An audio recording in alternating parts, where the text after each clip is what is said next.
Hi friends, welcome to Swathi simple ಕುಕಿಂಗ್ಸ್.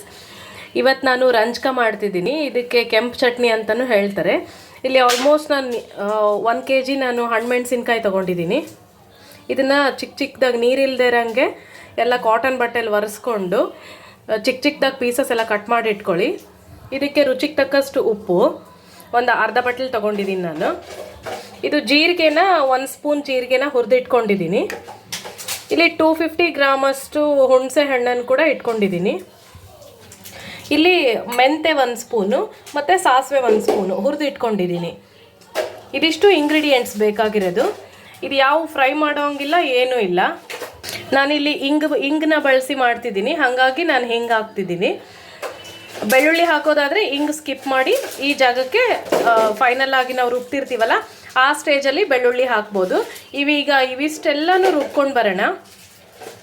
ನೋಡಿ, ರುಬ್ಬಾದ್ಮೇಲೆ ಇದು ಈ ಥರ ಆಗುತ್ತೆ ಕೆಂಪು ಚಟ್ನಿ.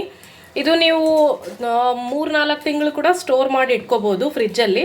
ಹೊರಗಡೆ ಆದರೆ ಒಂದು ತಿಂಗಳು ಇಟ್ಕೊಳ್ಬೋದು. ಇದು ಚಪಾತಿಗೆ, ಬಿಸಿ ಅನ್ನಕ್ಕೆ, ದೋಸೆಗೆ ಎಲ್ಲದಕ್ಕೂ ತುಂಬ ಚೆನ್ನಾಗಿರುತ್ತೆ.